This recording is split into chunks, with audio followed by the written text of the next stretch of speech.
Hello guys, ഇന്ന് രാവിലെ തന്നെ പൂളയും മീൻ കൂട്ടാനൊക്കെ ആയിരുന്നു ഉണ്ടായിരുന്നു കേട്ടോ. അയില മീനാണ് കേട്ടോ കൂട്ടാൻ വെച്ചിട്ടുണ്ടായിരുന്നത്. കൂട്ടാനൊക്കെ ഇന്നലെ വെച്ചു കാരണം എനിക്ക് രാവിലെ ഓർഡർ ഉണ്ടായിരുന്നു. അതിലേക്ക് ഒരു ഗ്ലാസ് പാൽച്ചായയും കുടിച്ചിട്ട് ഞാൻ എൻ്റെ ഇന്നത്തെ പണിയൊക്കെ തുടങ്ങിയിട്ടുണ്ടായിരുന്നു കേട്ടോ. ഇന്നത്തെ ഓർഡർ വെച്ചിട്ടുണ്ടെങ്കിൽ സുഗിയനും അതുപോലെ തന്നെ ഇലയടയും പിന്നെ പരിപ്പ് പായസമാണ് കേട്ടോ. ഒരു 100 ഇലയുടെ അടുത്ത് വേണ്ടി വന്നിട്ടുണ്ടായിരുന്നു അവർക്ക് കേട്ടോ. അപ്പം ഞാൻ ഇലയൊക്കെ ഇന്നലെ രാത്രി തന്നെ വെട്ടിയിട്ട് വരട്ടി വെച്ചിട്ടുണ്ടായിരുന്നു.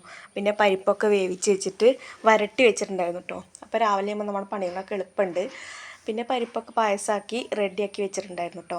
നമുക്ക് വീട്ടിൽ തന്നെ ഇരുന്നിട്ട് ഇങ്ങനെ ഒരു വരുമാന മാർഗ്ഗം ഉണ്ടാക്കാം കേട്ടോ. നമുക്ക് ഏകദേശം ഒരു മാസത്തിൽ 30,000 രൂപയുടെ അടുത്ത് നമുക്ക് സമ്പാദിക്കാം. നമ്മളുടെ എല്ലാ ചിലവും നടന്നു പോവുകയും ചെയ്യും, വീട്ടിലത്തെ ചിലവും നടന്നു പോകും കേട്ടോ. അപ്പം ഞാനിങ്ങനെയാണ് എൻ്റെ വരുമാന മാർഗ്ഗമൊക്കെ കണ്ടെത്തുന്നത്. പിന്നെ ഉച്ചയായപ്പോൾ ചോറും എരുന്ത് കറി ഉപ്പേരി ഉണ്ടായിരുന്നു കേട്ടോ. മത്തനും മമ്പയറും കൂടി ഒരു ഉപ്പേരി ഉണ്ടായിരുന്നു. അതൊക്കെ കൂടി കൂട്ടിയിട്ട് കഴിച്ചിട്ടോ. പിന്നെ ഞങ്ങൾ വിചാരിച്ചു വെറുതെ വീട്ടിലിരിക്കല്ല, അപ്പോൾ ഒന്ന് കടലൊക്കെ കാണാൻ പോകാമെന്ന്. അവിടെ പോയിട്ട് ഒരു ഐശ്വര്യതയും കഴിച്ചിട്ടോ. ഞങ്ങൾക്ക് ബേപ്പൂരാണ് കേട്ടോ അടുത്തുള്ള കടൽ. പിന്നെ വന്നിട്ട് നല്ല സ്റ്റൂ കറിയും അതുപോലെ തന്നെ പൂരിയും കഴിച്ചിട്ടോ. അപ്പോൾ ഇന്നത്തെ വീഡിയോ ഇത്രയേ ഉള്ളൂ. ഞാൻ കുറേ ദിവസമായി വീഡിയോ ഒക്കെ ഇട്ടിട്ട്. അപ്പോൾ എൻ്റെ ചാനൽ ഇഷ്ടമാണ്, സബ്സ്ക്രൈബ് ചെയ്ത് സപ്പോർട്ട് ചെയ്യണേ.